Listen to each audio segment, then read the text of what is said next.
یہاں ہے وہ نقطہ جس کو کہ آگے کے میں نے لکھا ہے اور میں چاہتا ہوں اس کو یہی بیان کر دوں. ایک قادیانی سے جب میں نے اس معاملے پر بحث کی ہے تو جو سورہ بقرہ میں آیا ہے فَبُہِتَ الَّذِي كَفَرَ، تو میری دلیل کے آگے وہ بالکل مبہوت ہو کر رہ گیا، دائیں بائیں بغلیں جھانکنے کے سوا کچھ نہ رہا.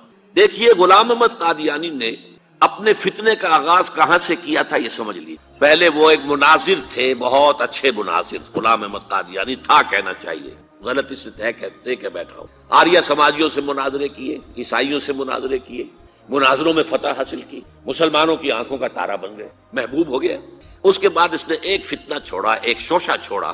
نبوت اور وحی تو رحمت ہے، رحمت کیسے بند ہو سکتی ہے؟ وحی تو انسانوں کی ہدایت کے لیے ہے، انسان ختم نہیں ہوئے وحی کیسے ختم ہو جائے گی؟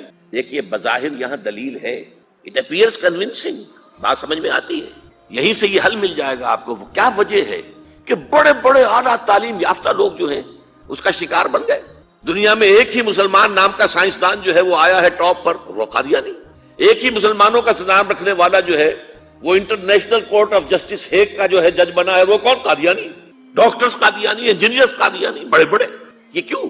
یہ بات ایسی تھی کہ جو بظاہر دل کو اپیل کرتی ہے کہ جب حضرت آدم سے کہا تھا اما یاتینکم منی ھدی فمن تبع ھدای فلا خوف علیہم ولا هم یحزنون، انسانوں کی ہدایت کے لیے وحی کا راستہ کھولا گیا.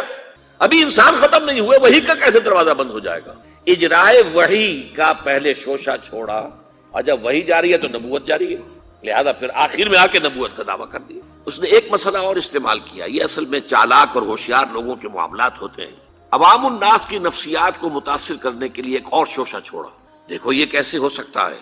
ہمارے نبی حضرت محمد صلی اللہ علیہ وسلم وہ فوت بھی ہو گئے، دفن بھی ہو گئے، زیر زمین دفن ہے، اور عیسیٰ ابن مریم وہ آسمان پر اٹھا لیے گئے، وہ آسمان پر ہے. کیسے ہو سکتا؟ اب عام مسلمان کے لیے اس میں بھی ایک اپیل کہ اس میں تو گویا کہ ثابت ہوا کہ حضرت عیسیٰ ابن مریم جو ہے وہ افضل ہو گئے محمد سے صلی اللہ علیہ وسلم. یہ ہیں وہ چیزیں کہ جن سے حالانکہ افضلیت کا اس سے کوئی تعلق نہیں.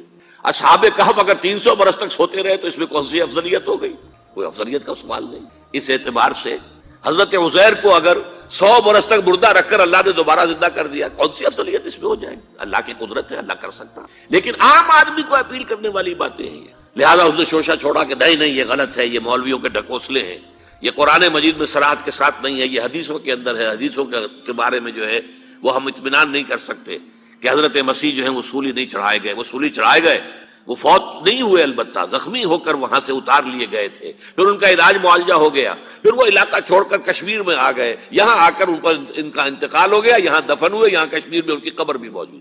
یہ دو ایشو ہیں جو اس شخص نے اٹھائے، اور اس سے عوام الناس جو ہیں جن کے اندر کے علم کی پختگی نہیں ہوتی، یا جذباتی طور پر آپ انہیں متاثر کر سکتے ہیں، یا جیسا کہ میں نے پہلی بات کہی تھی اس میں تو یقیناً ایک وزن کی بات نظر آتی ہے کہ یہ رحمت ہے، وہی رحمت ہے، نبوت رحمت ہے. اللہ کی رحمت بند ہو جائے گی کیسے؟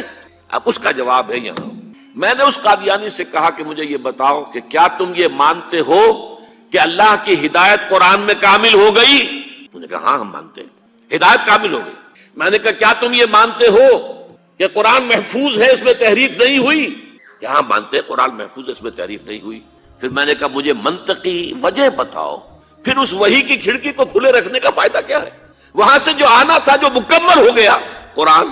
ہاں قرآن میں اگر تحریف ہو جاتی، اس کی حفاظت کا ذمہ نہ لیا گیا ہوتا تو کسی نبی کی ضرورت تھی کہ جو آ کے اس کی تصحیح کرتا کہ یہ بات یوں نہیں یوں تھی، یہ غلطی کر دی گئی ہے، ورنہ حقیقت یوں تھی. منطقی اعتبار سے ایک حاجت، ایک جواز پیدا ہوتا ہے اس وحی کے جاری رہنے کا اور نبوت کے جاری رہنے کا، بشرطے کہ ان دو باتوں میں سے کسی ایک کو مانو. یا تو یہ کہو کہ ہدایت قرآن میں مکمل نہیں ہوئی، اور یا کہو ہو تو گئی تھی لیکن قرآن جو ہے گم ہو گیا، قرآن کے اندر تحریف ہو گئی، وہ اصل قرآن نہیں ہے.